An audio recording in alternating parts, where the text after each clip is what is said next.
Em junho deste ano, vamos à história forte do dia, Inês Fonseca, uma menina de 13 anos, sofreu uma paragem cardiorrespiratória a poucos metros da sua escola.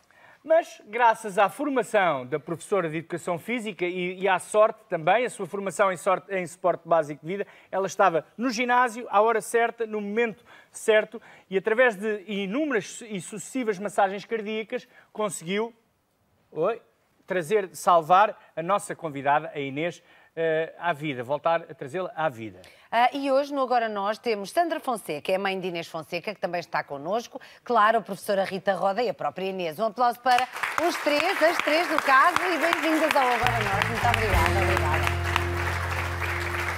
Bom, para já, se calhar, agradecer à Inês o facto de estar aqui. Atenção a todos, porque esta história que aqui vamos contar aconteceu há muito pouco tempo, foi em junho, no final do ano letivo anterior, e, portanto, naturalmente a Inês está a recuperar e os médicos garantem que a recuperação vai ser total, portanto, é muito importante também perceber aqui a fragilidade com que a Inês cá vem hoje, por isso, mais uma vez, obrigada. O que é que recordas desse dia, Inês? Quase nada, só mesmo do que a mãe disse. O que é que a mãe disse? Que eu tinha desmaiado e acordei no hospital. Sim. Então, aquele dia, não te lembrando daquele dia, vamos fazer aqui um exercício. Sim. Como é que eram os dias parecidos com aquele? Para percebermos aqui a que horas acordas, onde é que moras, para onde é que vais para a escola, para percebermos aqui um enquadramento. Sabemos que é na Torrugem, na zona de Sintra, Sim. mas fala-nos um bocadinho do teu dia-a-dia. Epá, eu visto-me como ia para a escola. Muito bem. Eu vivo em Odrinhas e pronto, é isso. E é isso. E depois passas o dia da escola. Se calhar agora passávamos aqui a palavra à mãe, antes de falar com, e permita-me a analogia, a super-heroína também desta história, não é? Porque há sempre uma sorte associada, ao Zé disse bem. Estar no sítio certo à hora certa, normalmente é isto que chamamos os pequenos milagres da vida. E não acasos, não é? Mas, mãe, bem-vinda. Acredito que para si tenha sido provavelmente o pior dia da sua vida. Mas qual é que foi a história da Inês até essa data? Ou seja, ela até à data não tinha tido nenhuma espécie de manifestação para além de uns desmaios às quais não deu grande importância. Não, a Inês é uma criança saudável, aliás é uma criança saudável. Tinha um ano antes, e acho que também foi a professora Rita que ajudou nesse dia, ela tinha desmaiado no ginásio, numa aula de Educação Física. E pronto, na altura ela acordou ainda no ginásio. Foi assistida pelos bombeiros, foi transferida para Cascais, fizeram uma série de exames, exames de rotina para o caso, portanto fizeram eletrocardiograma, eletroencefalograma, análises, não detectaram nada. E depois eu, a nível particular, com o pediatra, ainda despistámos epilepsia. Claro. Pronto, fizemos os exames para despistar a epilepsia, também não acusou nada. E na altura o que os médicos disseram, e o pediatra também corroborou, foi que podia ter sido um episódio de baixa tensão, ela é muito grande para a idade que tem, Um crescimento estava súbito, a fazer não é? Estar numa fase de exercício, crescimento podiam grande. ter comido exatamente o suficiente para fazer aquele esforço e, portanto, desvalorizaram. O que disseram foi, vamos estar de prontidão, se acontecer mais alguma vez, faremos exames mais profundos. Pronto, a próxima vez que aconteceu foi no dia 6 de junho e já não deu para fazer grandes exames porque foi muito grave, pronto. Muito bem. Mas o que é que se recorda dessa manhã? Ela saiu de casa como em tantos outros dias, tomou um pequeno almoço como em tantos outros dias, mas ela desmaiou, teve uma paragem cardiorrespiratória a poucos metros da escola. Foi, portanto, ela sai de manhã, portanto, eu vivo numa aldeia, trabalho em Lisboa, e a minha mãe é que a assiste de manhã, pronto, que ajuda ela a despacharem-se, portanto, elas despacharem-se, vão a pé para a escola, até ao autocarro, apanham o autocarro, descem cerca de 200 metros da escola, talvez, por aí, vão a pé, portanto, ela tinha tido, nessa manhã, era uma quarta-feira, ela não tinha aulas, e, portanto, a Inês tinha problemas já de dislexia, e andava num centro de estudo, mais a irmã. E, portanto, nessa manhã era o dia em que elas iam para o centro de estudo. Portanto, ela esteve no centro de estudo até às 11 da manhã, e depois, por causa dos problemas de dislexia, ela tem apoios suplementares na escola, e, portanto, saiu, normalmente vai acompanhada pela irmã, mas nesse dia saiu sozinha. E foi para a escola? E foi para a escola, que é o estágio de 200 metros. Portanto, mesmo a chegar ao limite do gradeamento da escola, ela cai desamparada e portanto isto já é o que me contaram, porque eu não estava lá, não é? Cai desamparada, houve alguém que passou na estrada e que viu e que gritou para um miúdo que estava do lado dentro da escola para ir chamar alguém, e esse miúdo foi chamar a professora. E é aqui que entra a Rita Roda, nesta roda viva. Ora, viva, boa tarde, bem-vinda também. Boa tarde, bem-vinda. Vamos pedir-lhe o mesmo exercício, professora Rita, que nos conte o que é que se passou naquele dia. Então, eu estava Esta criança sai a correr, entra no ginásio, Isso onde mesmo, está a Rita. onde eu estava. Muito aflita, a pedir ajuda porque uma colega tinha caído lá de fora da escola e, portanto, chegou aflita a pedir que alguém fosse correr. Eu, portanto, só tenho que sair, percebi que era do lado de fora, portanto, tive que dar a volta à escola para chegar ao pé dela. Quando cheguei, estava um casal, que terá sido esse casal que alertou o aluno para me chamar, portanto, ele já tinha parado o carro e estava, já tinha, inclusive, chamado o 112, tinham colocado a Inês na posição lateral de segurança. Quando eu cheguei, perguntaram-me se eu conhecia a aluna. A Inês nunca foi minha aluna, isto é... Às vezes há coisas Mas do já se cruzaram acaso. noutras vidas, de certeza. Não, mas é que eu socorri a Inês há um ano atrás. Exatamente. Mas ela nunca foi minha aluna. Tinha sido na aula da colega, que estava a dar aula de Educação Física. Eu estava ao lado no ginásio, ela estava no pavilhão e ela, como viu que aquilo estava complicado, chamou-me. Eu tive que deixar os alunos... Portanto, esta é a segunda vez que prestou aqui um auxílio Exatamente. Depois disto fundamental. acontecer, eu tinha a sensação de um déjà vu que eu não conseguia perceber. Depois, quando fui para casa, É comecei que a fez o ligar link, e a não é? perceber, a ver a imagem da Inês e a ligar à outra situação. E aí, no dia a seguir, quando cheguei, confirmei com É a os mesma colegas pessoa, era que a era a mesma mesma pessoa. Mas, portanto, encontra a Inês de lado? Sim, mas reparei que ela estava arroxeada, portanto, estava com sinais de falta de oxigênio, não é? Viro de barriga para cima. Ela não estava em paragem cardiorrespiratória na altura, ela ainda respirava. Inclusive, quando a virei, ela fazia menção, muito aflita, de querer respirar, portanto, havia-se que estava com dificuldade. Eu e o senhor que estávamos lá incitámos aquele chorar dela aflito, não é? Para ver se ela se mantinha o mais possível acordada, inconsciente. Mas às tantas a Inês apaga mesmo e foi a altura em que eu tive que decidir o que fazer, não é? Porque eu percebi que ela estava mesmo sem respirar, nós tentámos o pulso, eu aproximei a cara, vi que ela não estava mesmo a respirar e foi imediato, foi começar as manobras de reanimação, fazer massagem cardíaca e já havia algumas pessoas ao pé que, entretanto, eu pedi para irem buscar o desfibrilhador à escola, que nós temos um desfibrilhador na escola. Porque a verdade é que a massagem cardíaca só, apesar de ter estado 10 a 15 minutos a tentar que ela voltasse, não estava a resultar. Eu nem sei quanto tempo eu estive, eu não tenho noção disso, o que as pessoas dizem. Eu não consigo ter essa noção. Eu sei que pedi o desfibrilhador, entretanto o desfibrilhador chega e eu continuei a fazer a massagem cardíaca. Estava na altura de tomar a decisão de pôr o desfibrilhador. A Inês tinha um sutiã desportivo, tinha que ser cortado. Portanto, estava nesses procedimentos quando chegam uns bombeiros e, entretanto, depois eu passo tudo para eles, né? E eles tomam conta do acontecimento. Assim, eu acho que fiz aquilo que qualquer pessoa faria no meu lugar se tivesse tido a formação que eu fiz. Já vamos falar sobre, sobre essa particularidade importantíssima e temos aqui mais convidados para falar sobre isso, da importância não só do suporte básico de vida, como de dever ser obrigatório em escolas, em empresas, etc. Mas voltava só aqui à mãe para perceber o que é que aconteceu depois.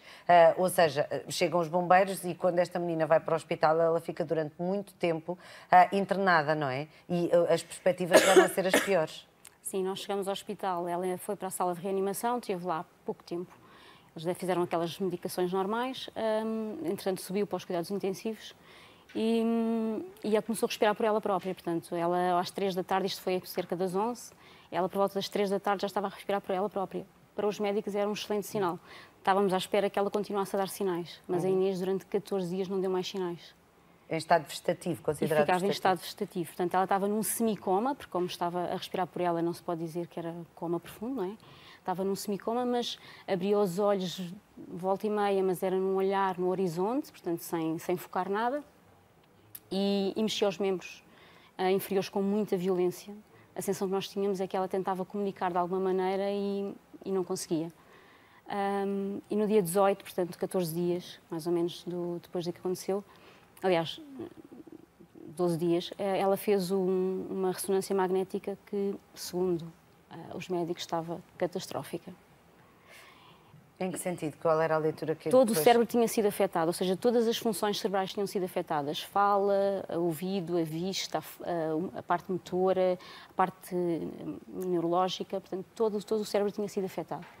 E foi para nós um balde de água fria, porque, apesar de tudo, a esperança não nos abandonava, não é? E, portanto, nós achávamos sempre, quando viesse a ressonância magnética, que era...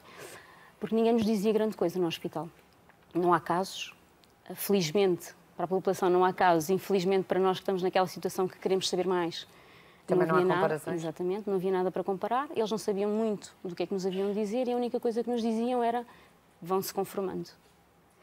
E para mim, para o meu marido, vão-se conformando era uma coisa que não... Que não podiam ouvir. Não podíamos ouvir. Não podiam ouvir nunca, não é? Exato. Estamos... E depois, no dia 20... Sim. 2 dias depois? 2 dias depois, a ver o jogo de Marrocos, Portugal a jogar com Marrocos.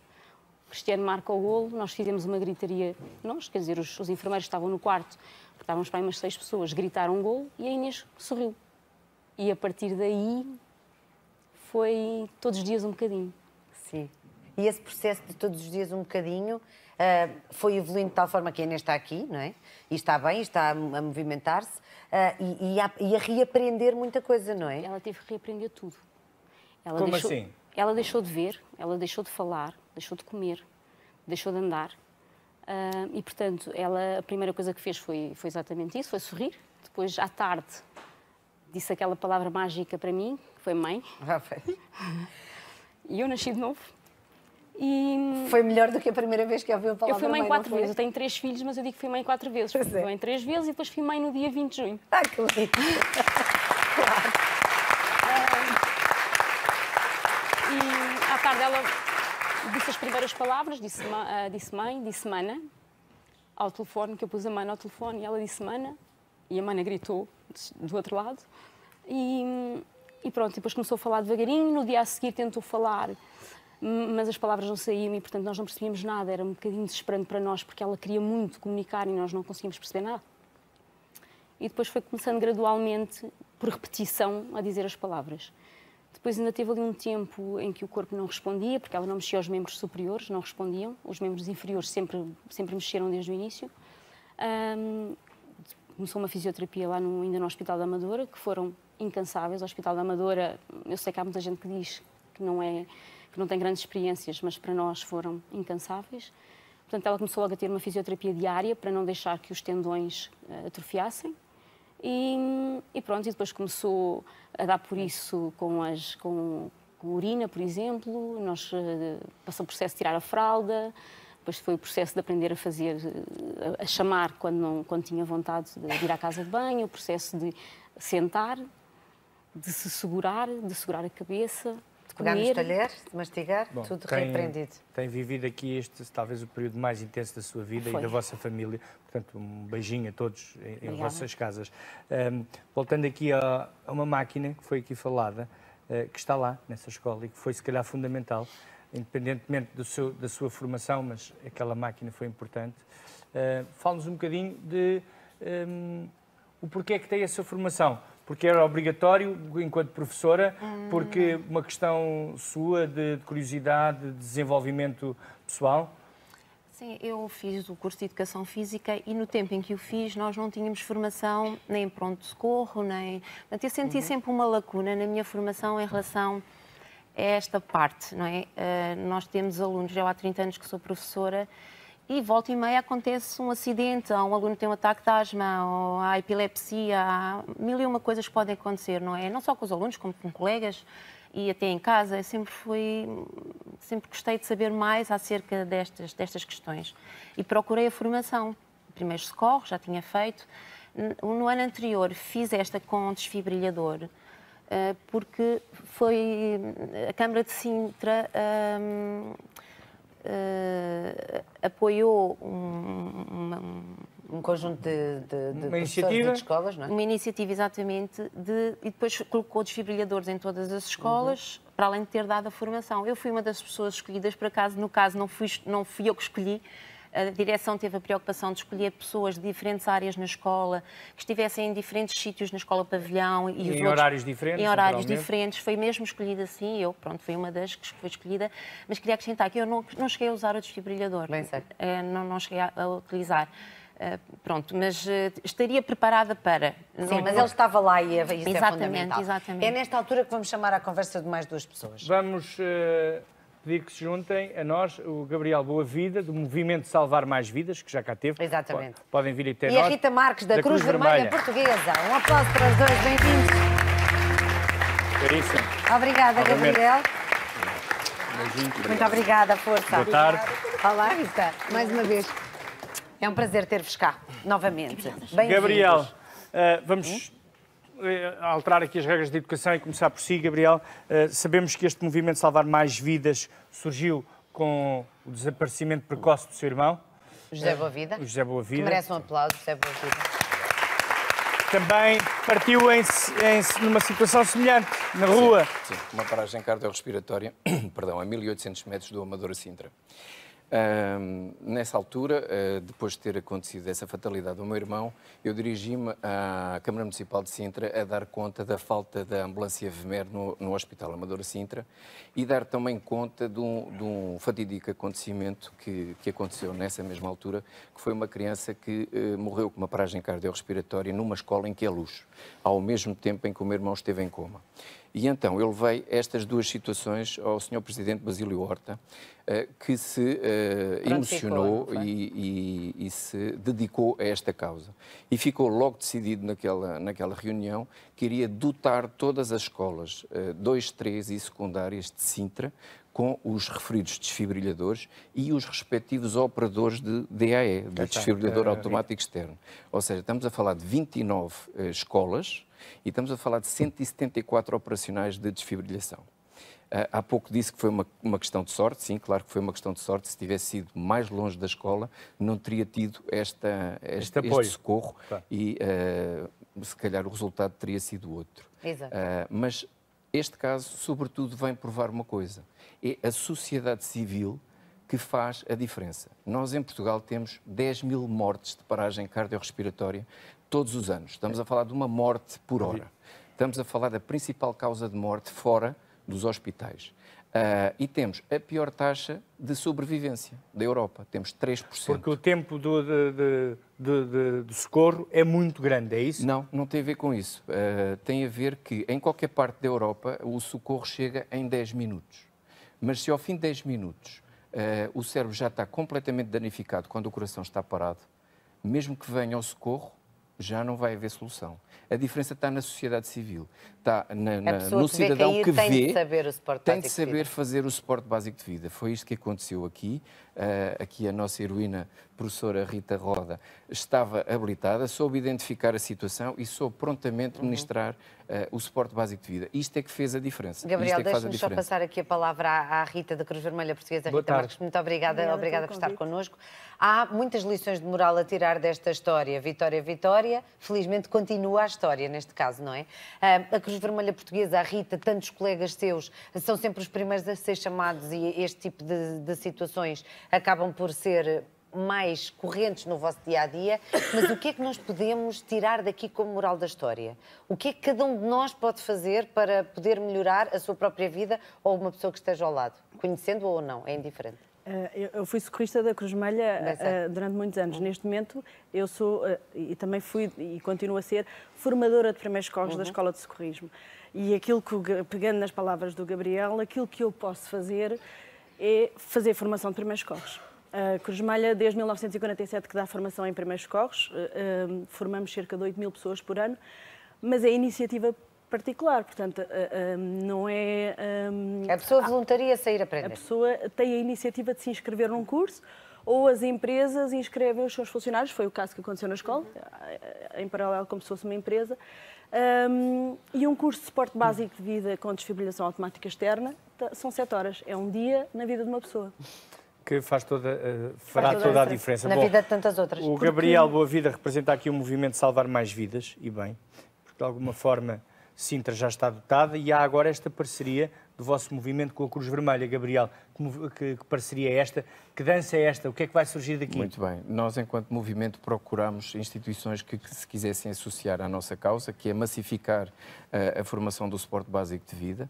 E a Cruz Vermelha, desde o primeiro momento, disse que sim, tem estado connosco. Vamos trabalhar em conjunto no sentido de levar esta formação não só a municípios que se queiram envolver no ensino do suporte básico de vida nas escolas, quer com federações, quer com associações de estudantes, quem queira, nós em parceria vamos...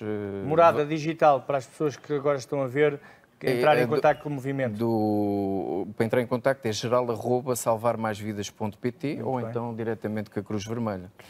Aqui neste, peço desculpa, aqui mal. neste caso, nós, a nossa parceria, ficamos bastante sensibilizados. Era para aí que eu ia, vá. Isto toca-nos diretamente e entendemos que perante uma situação de uma paragem cardiorrespiratória numa criança, e mesmo sem ser uma criança, mas sobretudo numa criança, é importantíssimo que a família e quem lida com essa criança tenham esta formação.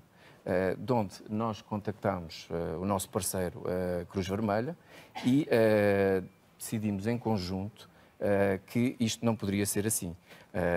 A família da Inês terá de ter a formação adequada. E vocês vão oferecê-la, não é? Vamos.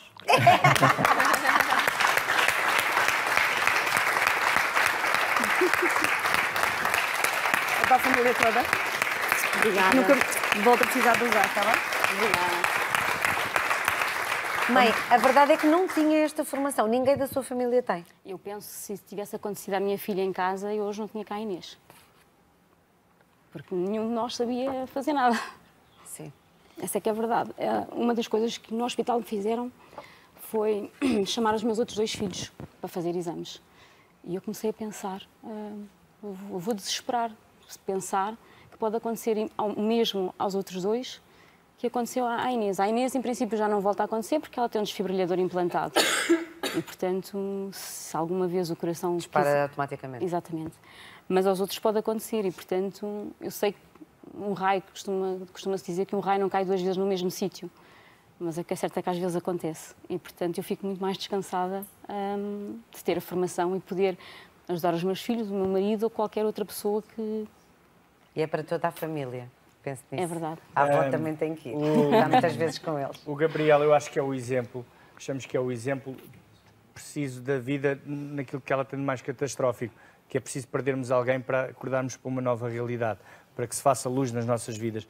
E, portanto, Gabriel, temos que lhe agradecer o seu exemplo, o seu trabalho, esse movimento que gerou e o facto das escolas de Sintra, que é provavelmente a autarquia que tem mais gente a estudar no nosso país, ter estas ferramentas, deve-se a si, ao seu trabalho e ao seu irmão, de alguma forma também. Portanto, uma salva de palmas para si. Muito obrigado. Obrigada. E deve também a viva da Inês. Vamos, se calhar, só... Estamos a 1 minuto do fim, não temos tempo para mais. Mas então, olha, em vez de fazermos perguntas, vamos já aqui aproveitar. Todas as escolas deste país, de norte a sul, passando pelas ilhas, têm de ter um desfibrilhador. O suporte básico de vida tem de ser obrigatório para todas as pessoas que lidem com pessoas, com crianças, com adultos, o que quer que seja. Um desfibrilhador que tem um custo de 60 euros, aproximadamente 60 a 70 euros por mês. São empresas particulares que os alugam e fazem manutenção e a formação. Portanto, por 70 euros... Diz-se muitas vezes que não há preço para a vida e não há certamente preço para nenhuma vida. Muito obrigado. Inês, felicidades. Obrigada. Queres dizer grande alguma coisa, beijinho. Inês? Não, só queres ir para casa, Beijo. não é? Então, bom fim de semana e que daqui a 2 meses, 3 meses voltes aqui. Já a Inês de antigamente, estás linda. Parabéns e obrigada por Beijinhos. estares connosco. Mesmo. Obrigado, Rita.